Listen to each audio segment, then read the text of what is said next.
अस्सलाम वालेकुम dear student. 10th class के स्टूडेंट, इससे पहले मैंने आप लोगों को एक्सरसाइज 1.3 करवाई थी और एक्सरसाइज 1.3 के क्वेश्चन नंबर स्टूडेंट हम 11 तक कर चुके थे और आज क्वेश्चन नंबर 13 है। 13 और 12 सेम है तो मैं 13 करवा देता हूँ।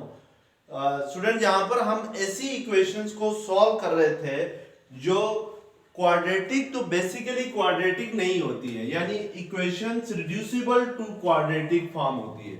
हमने एक्सरसाइज 1.3 में ऐसी इक्वेशन को सॉल्व करना है जो बेसिकली क्वाड्रेटिक नहीं है, लेकिन हम उन इक्वेशंस को क्वाड्रेटिक में रिड्यूस करके यानी क्वाड्रेटिक इक्वेशन बना के सॉल्व कर सकते हैं।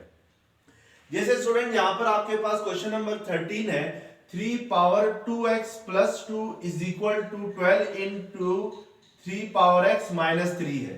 स्टूडेंट, ये जो पॉइंट है ये पॉइंट नहीं है, ये मल्टीप्लीकेशन है, ठीक है ना। तो 12 इंटू 3 पावर x है। अब स्टूडेंट देखें, इस तरह की इक्वेशंस जिसमें बेस जो है वो कोई कांस्टेंट हो और पावर वेरिएबल हो, तो ऐसी इक्वेशंस को हम कहते हैं एक्सपोनेंशियल इक्वेशन। यानी एक्सपोनेंशियल इक्वेशंस कौन सी होती है? इन एक्सपोनेंशियल इक्वेशंस वेरिएबल्स अगर इन एक्सपोनेंट, जैसे फॉर एग्जांपल मैं अगर ये लगता हूं x पावर 3 लिखता हूं, तो ये एक्सपोनेंशियल इक्वेशन नहीं होगी या एक्सपोनेंशियल फॉर्म नहीं होगी। लेकिन अगर मैं ये लिखता हूं 3 पावर x, तो यहां पर बेस आपके पास 3 है, पावर यानी एक्सपोनेंट x है, तो जो पावर है वो एक वेरिएबल है, तो ये जो वाली फॉर्म होगी इसको हम कहते हैं एक्सपोनेंशियल फॉर्म कहते हैं। इसको क्या कहते हैं? एक्सपोनेंशियल फॉर्म कहते हैं। लेकिन ये जो है x पावर 3 जब किसी इक्वेशन में आता है तो वो एक्सपोनेंशियल इक्वेशन नहीं होती है, वो क्यूबिकल इक्वेशन होती है। तो अब यहाँ पे देखें स्टूडेंट, ये जो आपके पास इक्वेशन है ये एक्सपोनेंशियल इक्वेशन है। क्यों? क्योंकि ये 3 पावर 2x प्लस 2 है, तो पावर में x आ रहा है यानी वेरिएबल इन्वॉल्व हो रहा है, यानी एक्सपोनेंट इसका वेरिएबल है। तो ये एक इक्वेशन है, लेकिन कौन सी इक्वेशन है? एक्सपोनेंशियल इक्वेशन है। इसी तरह सेकंड साइड पे 3 पावर x है, 3 पावर x में बेस 3 है और एक्सपोनेंट या पावर क्या है? वो x है, तो इट मींस कि ये एक्सपोनेंशियल इक्वेशन है। अब स्टूडेंट, हमने इस इक्वेशंस को सॉल्व करना है, तो इस तरह की इक्वेशंस को सॉल्व करने से पहले आप क्या करते हैं कि इस इक्वेशन को रिड्यूस करते हैं टू क्वाड्रेटिक फॉर्म। वो कैसे रिड्यूस कर सकते हैं स्टूडेंट? देखें, ये जो 3 पावर 2x प्लस 2 है, इसको मैं अगर ये लिखूं 3 पावर 2x इंटू 3 स्क्वायर लिखूं, तो ये इसको इस तरह लिख सकते हैं। आपने ये छोटी क्लासों में पढ़ा हुआ है कि मल्टीप्लिकेशंस में जब बेस सेम हो तो पावर्स को ऐड किया जा सकता है। जैसे for example 3 power 4 into 3 power 5 करता हूं, तो ये इक्वल होता है 3 पावर 4 प्लस 5, यानी 3 पावर 4 में बेस 3 है और 3 पावर 5 में भी बेस क्या है? 3 है। दोनों आपस में क्या हो रहे हैं? मल्टीप्लाई हो रहे हैं। तो बेस सेम होने की वजह से बेस को हम एक दफा लिखेंगे और पावर्स को क्या करेंगे? ऐड करेंगे, तो ये 3 पावर क्या आता है? 9 आता है। तो ये एक्सपोनेंशियल रूल है, प्रोडक्ट रूल है, एक्सपोनेंशियल का प्रोडक्ट रूल है, ठीक है ना स्टूडेंट। अब हमने इसका उलट किया, यानी इट मींस कि 3 पावर 4 प्लस 5 हो, तो मैं इसको 3 पावर 4 इंटू 3 पावर 5 भी लिख सकता हूं, तो वाइस वर्सा है। तो स्टूडेंट, इस मेथड के जरिए हम लिख सकते हैं 3 पावर 2x प्लस 2 को 3 पावर 2x इंटू 3 स्क्वायर, और ये वाली जो चीज है equal to 12 into 3 power x है, आप इसको इस साइड पे शिफ्ट कर देंगे, जो इधर आके फिर माइनस होगा, माइनस 12 इंटू 3 पावर x है, माइनस 3 सेकंड साइड पे आगे क्या होगा? प्लस 3 होगा, इक्वल टू क्या आ जाएगा स्टूडेंट? 0 आ जाएगा। अब स्टूडेंट देखें, 3 पावर 2x को तो हम एज इट इज रहने देंगे, ये 3 स्क्वायर किसके इक्वल होता है? 9 के इक्वल होता है। ये पॉइंट नहीं है स्टूडेंट, ये मल्टीप्लिकेशन को रिप्रेजेंट कर रहा है यहाँ पे। मींस मैं 3 पावर 2x को एज इट इज लिखता हूँ, 3 स्क्वायर को क्या लिखूंगा? 9 minus 12 into 3 power x plus 3 is equal to 0 आ जाएगा। अब स्टूडेंट, नेक्स्ट स्टेप ये है कि हमने इस इक्वेशंस को रिड्यूस करना है क्वाड्रेटिक फॉर्म में। तो क्वाड्रेटिक फॉर्म में कैसे रिड्यूस करेंगे? तो पहले भी मैंने आप लोगों को बताया था कि जो छोटी पावर होती है उसको आपने लेट करना होता है y। जैसे यहाँ पे पहली टर्म में, फर्स्ट टर्म के अंदर 3 की पावर 2x है और सेकंड टर्म में 3 की पावर x है, तो छोटी पावर x है, 2x बड़ा होता है, x छोटा होता है, तो इट मींस यहाँ पे मैं ये जो 3 पावर x है इस सेकंड टर्म के अंदर इसको लेट करूंगा, सपोज करूंगा क्या, y सपोज करूंगा। अब जो हम इसको आप इक्वेशन 1 का नाम दे दें, इसको इक्वेशन 2 का नाम दे दें। अब taking square on both side of equation 2, taking square on both side of equation 2, equation 2 के दोनों साइड से स्क्वायर ले लें, तो ये y स्क्वायर होगा, इधर 3 पावर x है तो 3 पावर x का स्क्वायर होगा। तो स्टूडेंट आपको पता है कि पावर्स आपस में हमेशा क्या होती है, मल्टीप्लाई, तो 2x के साथ मल्टीप्लाई होगा तो y स्क्वायर किसके इक्वल आ जाएगा, 3 पावर 2x आएगा। इसको स्टूडेंट आप नाम दे दें इक्वेशन 3 का। अब आपने क्या करना है, पुट 2 and 3 in 1, 2 और 3 को किस में पुट करना है, 1 में पुट करना है। तो 1 देखिए ये है आपके पास 3 पावर 2x है, तो 3 पावर 2x की जगह आप क्या पुट करेंगे, 3 पावर 2x क्या आ गया, y स्क्वायर, तो इसको इस 3 पावर 2x की जगह आपने y स्क्वायर पुट करना है। तो यहाँ पे 9 एज इट इज आ रहा है, तो 9 को स्टार्टिंग में लिखे, 9y स्क्वायर होगा, माइनस 12 इंटू 3 पावर x को आपने क्या सपोज किया था, y सपोज किया था, तो इसकी जगह आपने y रखना है, प्लस 3 इज इक्वल टू क्या आ जाएगा, 0। अब स्टूडेंट ये वाली जो इक्वेशन बन गई है 9y square minus 12y plus 3, ये कौन सी इक्वेशन है, ये क्वाड्रेटिक इक्वेशन है इन वेरिएबल y में। और क्वाड्रेटिक इक्वेशंस को सॉल्व करने के लिए आपने 3 डिफरेंट मेथड्स पढ़े थे, फैक्टराइजेशन होता है, बाय क्वाड्रेटिक फार्मूला होता है। तो हम यहाँ पर कोई सा भी मेथड आप यूज कर लें, या फैक्टराइजेशन के जरिए सॉल्व करें या बाय फार्मूला यूज करें। तो स्टूडेंट अब जैसे सपोज इन तीनों टर्म्स में 9y square minus 12y plus 3 is equal to 0 है, इन तीनों में 3 कॉमन है, तो आप 3 कॉमन ले लें, तो ये 3 3 ज़र 9y स्क्वायर माइनस 3 4 ज़र 12y प्लस 3 1 ज़र क्या होगा 3 इज इक्वल टू 0। तो ये आपके पास यहाँ से 3y square minus 4y plus 1 is equal to क्या आ जाएगा 0, 3 सेकंड साइड पे जाके 0 हो जाएगा। अब स्टूडेंट अगर मैं इसको फैक्टराइजेशन के जरिए करता हूं तो मुझे मिड टर्म ब्रेक करनी होगी। मिड टर्म क्या है, माइनस 4y है, उसको कैसे ब्रेक करना है, 3y स्क्वायर को आपने प्लस 1 से मल्टीप्लाई करना है, तो ये 3y स्क्वायर आता है। अब इस 3y स्क्वायर के दो फैक्टर बनाने हैं जिनका प्रोडक्ट जो है 3y स्क्वायर ही हो, लेकिन उनका सम या डिफरेंस ले ले तो मिड टर्म बन जाए। तो वो आपको पता है minus 3y into minus y है, ठीक है ना। तो ये 3y स्क्वायर होता है प्लस, और इनका सम करते हैं माइनस 3y माइनस y क्या होता है, माइनस 4y होता है। तो इट मींस के आप ये जो मिड टर्म है इसको लिख सकते हैं 3y square minus 3y minus y plus 1 लिख सकते हैं इक्वल टू 0। अब आप फर्स्ट टू टर्म में कॉमन ले लें, तो फर्स्ट टू टर्म में क्या कॉमन है, 3y स्क्वायर माइनस 3y में कॉमन, अगर 3y को कॉमन लिया जाए तो इधर y रह जाएगा, और माइनस 3y तो सारा कॉमन आ गया, तो इधर क्या रह जाएगा 1, और नेक्स्ट माइनस y प्लस 1 में स्टूडेंट देखें कुछ भी कॉमन नहीं है, अगर कुछ भी कॉमन ना हो तो 1 कॉमन होता है। तो माइनस y प्लस 1 में हम माइनस 1 कॉमन ले लेंगे, तो ये y रह जाएगा, और ये प्लस किस में कन्वर्ट हो जाएगा, माइनस में, क्योंकि माइनस कॉमन लेते हैं तो साइन चेंज हो जाता है। तो माइनस 1 इज इक्वल टू क्या आ जाएगा 0। अब यहां से स्टूडेंट इन दोनों टर्म से y माइनस 1 कॉमन ले लेंगे, तो आपके पास इधर 3y माइनस 1 बच जाएगा इक्वल टू 0, यहां से y माइनस 1 इक्वल टू 0 आएगा, और 3y minus 1 is equal to 0 आएगा। यानी दो इक्वेशन बनेंगी, एक इक्वेशन होगी y minus 1 is equal to 0, दूसरी इक्वेशन होगी 3y minus 1 is equal to 0। तो यहां से स्टूडेंट फर्स्ट इक्वेशन ले लें, ये जो फर्स्ट इक्वेशन है y माइनस 1 इक्वल टू 0, देखें यहां से y की वैल्यू क्या आ जाएगी 1 आ जाएगी। अब स्टूडेंट ये जो y की वैल्यू आ गई है 1, ये इसको आपने x में लेके जाना है, क्योंकि आपको जो क्वेश्चन दिया गया था वो x वेरिएबल था, तो फिर y भी किस में होना चाहिए, तो जो आंसर है वो भी किस में होना चाहिए, x वेरिएबल में होना चाहिए। तो हम इस y की जगह दोबारा x लेके आएंगे, और वो कैसे लेके आएंगे, हमने देखना है कि हमने y को सपोज क्या किया था, y किसके इक्वल था, 3 पावर x के इक्वल था। तो हम इस y को यहाँ पे 3 power x is equal to 1 लिख सकते हैं। अब हमें तो x की वैल्यू चाहिए, ये तो 3 पावर x की वैल्यू आ गई है। तो स्टूडेंट देखें 3 power x is equal to इस 1 को आप 3 पावर 0 लिख सकते हैं, ठीक है ना।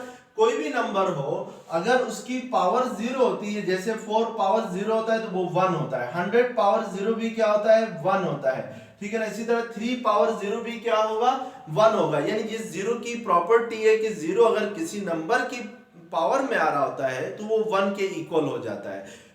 इसलिए हम इस 1 को 3 पावर 0 लिखेंगे। 3 पावर 0 इसलिए लिखा है क्योंकि इस साइड पे जो लेफ्ट हैंड साइड है यहाँ पे 3 पावर x है, तो दोनों साइड पे हमने बेस सेम बनानी है। अब ये दोनों 3 power x equal to 3 power 0 है। इट मींस कि ये दोनों नंबर आपस में इक्वल हैं, और ये इक्वल तब हो सकते हैं जब इन दोनों की बेस भी सेम हो और पावर भी सेम हो। बेस तो ऑलरेडी सेम है, दोनों में 3 है, तो इधर पावर x है और राइट हैंड साइड पे पावर क्या है 3 की 0 है, तो इट मींस कि x हर हाल में क्या होना चाहिए 0 होना चाहिए, तो तब ये इक्वल हो सकते हैं। तो इट मींस कि x की वैल्यू क्या आ जाएगी 0 आ जाएगी। इस तरीके से स्टूडेंट अगर इस इक्वेशन को आप सॉल्व करते हैं तो यहां से 3y इज इक्वल टू 1 आता है, तो y इज इक्वल टू क्या आ जाएगा 1/3 आ जाएगा। अब स्टूडेंट देखें कि नीचे अगर कोई भी नंबर है 3 है, इसकी पावर कुछ भी ना हो तो 1 होती है। ये यहाँ पर ये जो 1/3 मैंने लिखा है इसकी पावर 1 है, कुछ भी ना हो।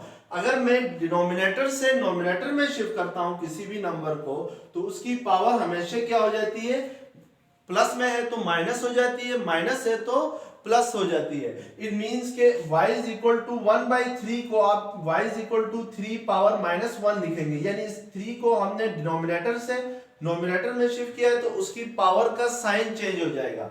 अब y किसके इक्वल था स्टूडेंट 3 पावर x के इक्वल था, तो y की जगह हम 3 पावर x रखेंगे इज इक्वल टू क्या आ जाएगा 3 पावर -1। अब बेस इक्वल है, दोनों साइड पे बेस 3 है, तो फिर पावर भी हर हाल में क्या होनी चाहिए इक्वल होनी चाहिए। It means x is equal to क्या आ जाएगा -1। तो सॉल्यूशन सेट्स के अंदर आपके पास दो वैल्यूज आ जाएंगी, एक 0 दूसरी आएगी -1। तो इस तरीके से स्टूडेंट हम इन इक्वेशंस को, ये जो इन इक्वेशंस को क्या कहते हैं, इस इक्वेशन को कहते हैं एक्सपोनेंशियल इक्वेशंस कहते हैं, इनको हम सॉल्व करते हैं। तो आइए देखते हैं नेक्स्ट क्वेश्चन क्या है।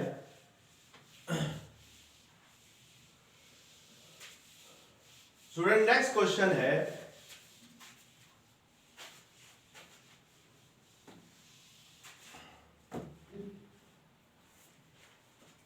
क्वेश्चन नंबर 14 ले लें।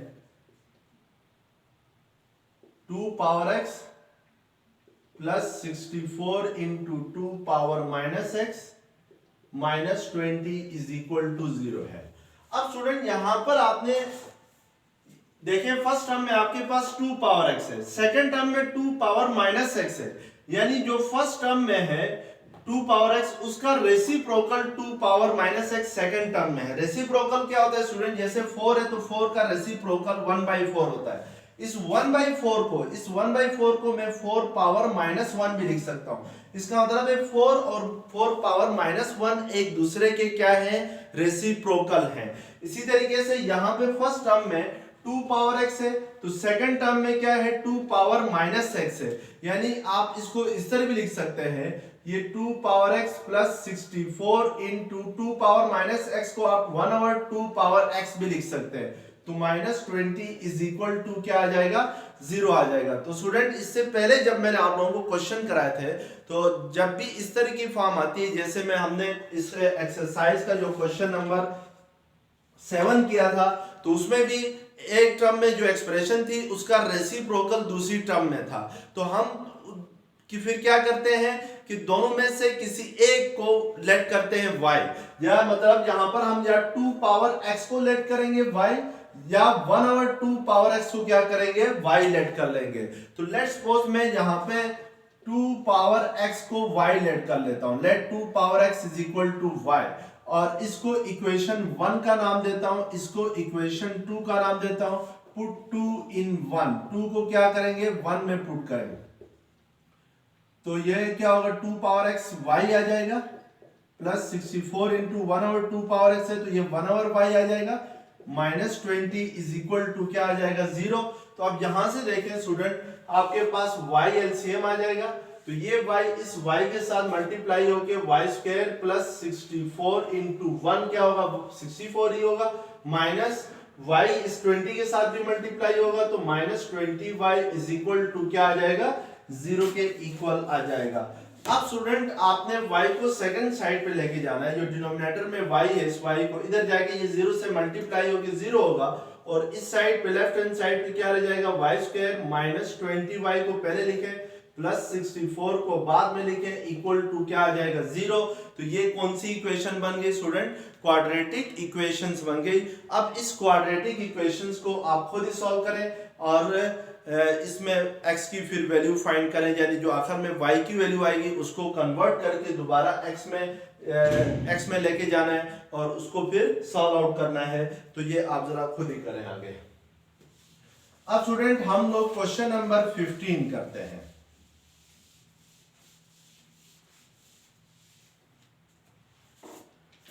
क्वेश्चन नंबर 15 है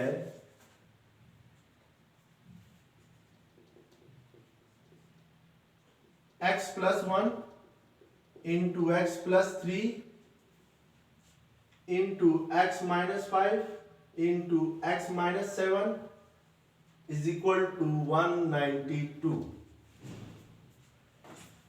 अब स्टूडेंट देखिए ये जो इक्वेशन है ये भी क्वाड्रेटिक इक्वेशन नहीं है, इसको पहले आपने क्वाड्रेटिक इक्वेशंस में कन्वर्ट करना है फिर इसको सॉल्व आउट करना है। तो क्वाड्रेटिक इक्वेशंस में कन्वर्ट करने से पहले जरा इसकी लेफ्ट हैंड साइड में देखें। लेफ्ट हैंड साइड में आपके पास 4 फैक्टर्स गिवन है, x प्लस 1 है, x प्लस 3 है, x माइनस 5 है, x माइनस 7 है। ये चारों फैक्टर्स आपस में क्या हो रहे हैं, मल्टीप्लाई हो रहे हैं। तो हमने स्टूडेंट यहां पर इन 4 फैक्टर्स में से 2 फैक्टर्स को आपस में मल्टीप्लाई करना है, यानी और हमने यहां पर ये देखना है कि कौन से 2 फैक्टर्स को आपस में मल्टीप्लाई करें। तो उसके लिए आपने ये देखना है कि उन 2 फैक्टर्स को आपस में मल्टीप्लाई करना है जिनकी कांस्टेंट टर्म का सम एक जैसा हो। जैसे फॉर एग्जांपल आपके पास प्रोडक्ट सम एक जैसा हो। पहला फैक्टर क्या है, x प्लस 1 है, इसमें कांस्टेंट टर्म क्या है 1 है। सेकंड फैक्टर में कांस्टेंट टर्म क्या है 3 है। थर्ड फैक्टर में कांस्टेंट टर्म क्या है -5 है और लास्ट फैक्टर में कांस्टेंट टर्म क्या है -7 है। तो हमने उन 2 फैक्टर्स को मल्टीप्लाई करना है आपस में जिनकी कांस्टेंट टर्म का सम एक जैसा हो। अब कांस्टेंट टर्म का सम अगर जैसे एक जैसा ले लें तो स्टूडेंट यहां पर देखें ये जो -5 है और ये पहला फैक्टर है +1, पहला फैक्टर जो x प्लस 1 है इसकी कांस्टेंट टर्म 1 है और जो थर्ड फैक्टर है x माइनस 5 इसकी कांस्टेंट टर्म -5 है, यानी -5 प्लस 1 करता हूं तो मेरे पास क्या आता है -4 आता है। और इसी तरीके से सेकंड फैक्टर की कांस्टेंट टर्म 3 है और ये जो लास्ट फैक्टर है x माइनस 7 इसकी कांस्टेंट टर्म -7 है। तो मैं अगर 3 - 7 करूं तो वो भी क्या आता है स्टूडेंट -4 आता है। तो इट मींस के इन दोनों फैक्टर्स की x प्लस 3 और x माइनस 7 को आपस में एक पेयर बना ले और x प्लस 1 और x माइनस 5 का पेयर बना के आप मल्टीप्लाई करेंगे तो इनकी कांस्टेंट टर्म का सम एक जैसा आता है। मींस कि हम x प्लस 3 को x माइनस 7 से मल्टीप्लाई करेंगे और x प्लस 1 को किससे मल्टीप्लाई करेंगे, x माइनस 5 से मल्टीप्लाई करेंगे। तो ये एक ही स्टेप है स्टूडेंट, इसको जहां पे समझना है आपने कि जब भी आपके पास इस तरह की सिचुएशन हो तो आपने याद रखना है कि उन 2 फैक्टर्स को आपने आपस में मल्टीप्लाई करना है जिनकी कांस्टेंट टर्म का सम एक जैसा हो। तो हमने फिर x प्लस 1 और x माइनस 5 को मल्टीप्लाई किया आपस में और x प्लस 3 और x माइनस 7 को मल्टीप्लाई किया। क्यों किया, क्योंकि इनकी कांस्टेंट टर्म का सम एक जैसा होता है। अब स्टूडेंट जरा आगे चलते हैं और ये क्यों किया ये आगे आपको पता चलेगा। अभी इन दोनों को मल्टीप्लाई करें, x प्लस 1 को x माइनस 5 से, तो इस x से इस x माइनस 5 को मल्टीप्लाई करें पहले, ये x इंटू x माइनस 5 होगा। अब इस प्लस 1 से x माइनस 5 को मल्टीप्लाई करें यहाँ पे तो ये आपके पास ये आ जाएगा। अब x प्लस 3 को x माइनस 7 से मल्टीप्लाई करने के लिए पहले इस x से x माइनस 7 को मल्टीप्लाई करना होगा तो ये x इंटू x माइनस 7 होगा। फिर प्लस 3 से x माइनस 7 को मल्टीप्लाई करना होगा और मजीद इज इक्वल टू क्या है 192 है। ये भी साल लिखना है आपने। अब स्टूडेंट देखिए ये x इंटू x क्या हो जाएगा, x स्क्वायर -5x, 1 को x -5 से मल्टीप्लाई करेंगे तो x -5 ही आ जाएगा, और इधर x into x, x square -7x plus 3x minus 3 7 21 is equal to क्या आएगा 192। अब स्टूडेंट यहाँ पर आपके पास x square -5x plus x क्या होता है -4x होता है, -5, और यहाँ पे -7x प्लस 3x क्या होता है -4x होता है, -21 इज इक्वल टू क्या आ जाएगा स्टूडेंट 192। अब स्टूडेंट जरा गौर से देखें कि हमारे पास दो फैक्टर बन गए। पहला फैक्टर बन गया एक्स स्क्वायर -4x -5, और सेकंड फैक्टर बन गया एक्स स्क्वायर -4x -21। अब यहां पर जो पहला फैक्टर है इसकी ये जो पहली दो टर्म्स हैं एक्स स्क्वायर -4x, और इस सेकंड फैक्टर की भी फर्स्ट टू टर्म्स जो है वो भी क्या है एक्स स्क्वायर -4x है। तो इन दोनों फैक्टर्स की पहली दो टर्म्स क्या है सेम है, यानी इसमें भी एक्स स्क्वायर -4x है, इसमें भी एक्स स्क्वायर -4x है। तो अब हम यहां पे क्या करेंगे कि इस एक्स स्क्वायर -4x को जो सेम है दोनों फैक्टर्स में ये एक्सप्रेशन उसको लेट करेंगे y, यानी let y is equal to x square -4x, ठीक है ना। यानी इसकी जगह इस एक्स स्क्वायर -4x की जगह हम क्या पुट करेंगे y पुट करेंगे। तो स्टूडेंट ये इसीलिए हम दो ऐसे फैक्टर्स को आपस में मल्टीप्लाई करते हैं यहाँ पे जिनकी कांस्टेंट टर्म का सम एक जैसा हो, वो इसीलिए करते हैं कि आगे जाके ये दो टर्म्स क्या हो जाए दोनों फैक्टर्स के अंदर सेम हो जाए। तो अब अगर इसकी जगह हम y लेट करें तो इस एक्स स्क्वायर -4x की जगह तो ये y -5 होगा, ये y -21 होगा, और इज इक्वल टू 192 होगा।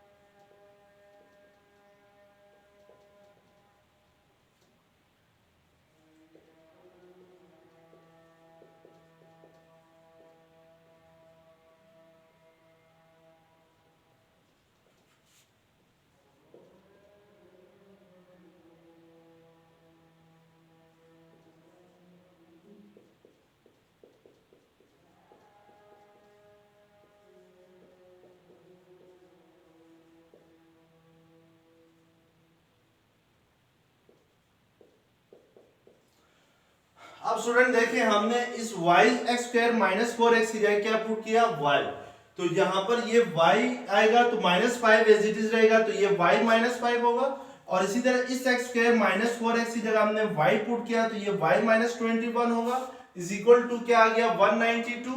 अब इन दोनों फैक्टर्स को आपने मल्टीप्लाई करना है, तो ये y को y -21 से मल्टीप्लाई करेंगे, इसी तरीके से -5 को भी y -21 से मल्टीप्लाई करेंगे, तो ये y स्क्वायर हो जाएगा -21y, ये -5y होगा, और ये माइनस माइनस सॉरी ये प्लस होता है तो 105 हो जाएगा ये आपके पास। तो यहाँ पे स्टूडेंट देखें कि ये y स्क्वायर -21y -5y क्या होगा -26y होगा, और प्लस 105 ये 192 इस साइड पे आगे क्या होगा माइनस होगा, इक्वल टू क्या रह जाएगा 0 रह जाएगा। अब ये आपके पास मजीद सिंप्लीफाई होके क्या आ जाएगा y स्क्वायर -26y, ये प्लस 105 माइनस 192, मतलब 12 में से आप 5 को माइनस करेंगे तो 7 आ जाएगा, और यहाँ से 8 माइनस से 0 8 होगा, तो मींस -87 इज इक्वल टू क्या आ जाएगा आपके पास स्टूडेंट 0 आ जाएगा। अब ये स्टूडेंट आपके पास क्या बन गई क्वाड्रेटिक इक्वेशन बन गई। अब इस क्वाड्रेटिक इक्वेशंस को सॉल्व करने के लिए आपके पास डिफरेंट मेथड है, वो क्या है फैक्टराइजेशन के जरिए भी आप कर सकते हैं और बाय कंप्लीटिंग स्क्वायर मेथड के जरिए भी कर सकते हैं। अगर फैक्टराइजेशन के जरिए करें तो y स्क्वायर को किससे मल्टीप्लाई करना होगा -87 से, तो ये y स्क्वायर को अगर -87 से मल्टीप्लाई करते हैं तो ये -87 y स्क्वायर आता है।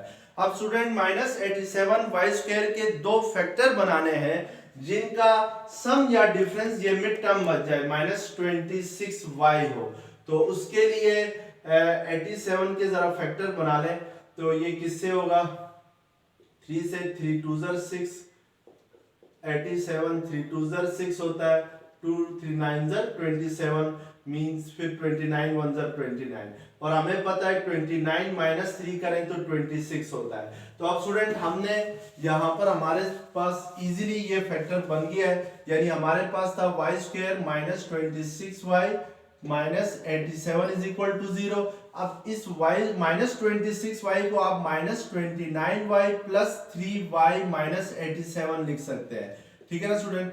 माइनस 29y को 3y से मल्टीप्लाई करेंगे तो 87y स्क्वायर आएगा माइनस के साथ, लेकिन इनको प्लस माइनस करेंगे तो माइनस 26y आ जाएगा।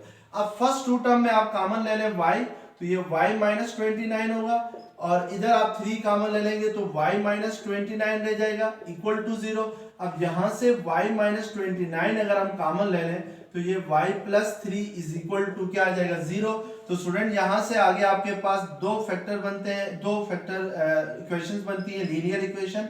एक है y minus 29 is equal to 0, दूसरी बनती है y plus 3 is equal to 0। अब यहां से हम पहली इक्वेशन लेते हैं y minus 29 is equal to 0, और स्टूडेंट हमने इसको दोबारा x में लेके जाना है। तो उसके लिए आपने देखना है कि x आपने क्या सपोज किया था y को, y इक्वल था x स्क्वायर माइनस 4x, तो इस y की जगह हम क्या पुट करेंगे x स्क्वायर माइनस 4x, इस y की जगह माइनस 29 इज इक्वल टू क्या आ जाएगा 0। इसी तरीके से स्टूडेंट अगर सेकंड इक्वेशन ले लूं तो वो थी y plus 3 is equal to 0। तो इस y को हमने दोबारा x में लेके जाना है, तो उसके लिए हमने देखना है कि y हमने क्या सपोज किया था x स्क्वायर माइनस 4x, तो इसकी जगह मैं क्या रखूंगा x square minus 4x plus 3 is equal to क्या आ जाएगा 0। तो मेरे पास अगेन दो क्वाड्रेटिक इक्वेशंस बनेंगी स्टूडेंट। अब इन दो क्वाड्रेटिक इक्वेशंस को आपने सॉल्व आउट करना है। अगर फर्ज करें इसको मैं सॉल्व करता हूं तो ये x square mid term break करके माइनस 4x है, मिड टर्म ब्रेक करोगे तो ये आपके पास होगा माइनस 3x और माइनस x होगा, प्लस 3 इज इक्वल टू 0। तो x स्क्वायर माइनस x में x कॉमन आ गया तो ये x माइनस 1, यहाँ पे माइनस 3 कॉमन आ गया तो x minus 1 is equal to 0। x minus 1 common लेने से x माइनस 3 रह जाएगा इक्वल टू 0। यहाँ से x minus 1 is equal to 0 और x minus 3 is equal to 0 आएगा। तो x की दो वैल्यूज आएंगी, x इज इक्वल टू 1 और x इज इक्वल टू 3। इसी तरीके से सेकंड इक्वेशन स्टूडेंट हमारे पास है x square minus 4x minus 29 is equal to 0। अब स्टूडेंट इस इक्वेशन को आप फैक्टराइजेशन के जरिए सॉल्व नहीं कर सकते हैं, क्योंकि मिड टर्म ब्रेक नहीं कर सकते हैं हम लोग, तो हम क्वाड्रेटिक फार्मूला यूज करेंगे। तो a हमारे पास 1 है, b क्या है माइनस 4, c क्या है माइनस 29, तो x इज इक्वल टू क्या होता है minus b plus minus under root b square minus 4ac over 2a होता है। तो हम वैल्यूज पुट करेंगे तो ये माइनस b की जगह माइनस 4 आ जाएगा, plus minus under root b square क्या है माइनस 4 स्क्वायर माइनस 4a आपके पास 1 है, c माइनस 29 है, तो डिवाइडेड बाई 2 इंटू 1। तो स्टूडेंट ये आपके पास आएगा 4 प्लस माइनस अंडर रूट 4 का स्क्वायर 16 होता है, ये माइनस माइनस प्लस 4 9 36, 3 कैरी गया 4 2 8 प्लस 3 1 16 आ जाएगा, नीचे 2 1 2। तो स्टूडेंट आप इसको मजीद अगर इस तरह सॉल्व करेंगे तो ये आपके पास आ जाएगा x की value x is equal to 4 plus minus under root 16 12 1 carry गया तो 2 प्लस 3 132 आएगा डिवाइडेड बाई 2 आएगा। तो स्टूडेंट यहाँ पर आपके पास दो वैल्यूज आ गई x की, एक प्लस के साथ है इधर और एक माइनस के साथ है। इसका मतलब है पहले भी हमारे पास कितनी वैल्यूज आ गई थी, दो वैल्यूज आ गई थी। तो सॉल्यूशन सेट्स के अंदर टोटल आपके पास 4 वैल्यूज होंगी, 1 3 और यहाँ पे ये 4 plus minus under root 132 divided by क्या होगा 2 होगा। तो इस तरीके से ये प्लस माइनस के साथ आपके पास स्टूडेंट दो वैल्यूज है, तो टोटल हमारे पास जो रूट्स आ गए इस इक्वेशन के कितने आ गए 4 रूट्स आ गए। तो इस तरीके की इक्वेशंस को जब हम सॉल्व करते हैं तो इनको कहते हैं रिड्यूसिबल टू क्वाड्रेटिक इक्वेशन, यानी इन इक्वेशंस को क्वाड्रेटिक फॉर्म में रिड्यूस करने के बाद क्वाड्रेटिक फार्मूले के जरिए या फैक्टराइजेशन के जरिए हम इनको क्या करते हैं सॉल्व आउट करते हैं। तो स्टूडेंट जो नेक्स्ट वीडियो इंशाल्लाह मैं जल्द बना के अपलोड करूंगा जो अगली एक्सरसाइज है उसका, तो उस वक्त के लिए खुदा हाफिज़ और इस चैनल्स को स्टूडेंट सब्सक्राइब कीजिएगा। Thank you very much.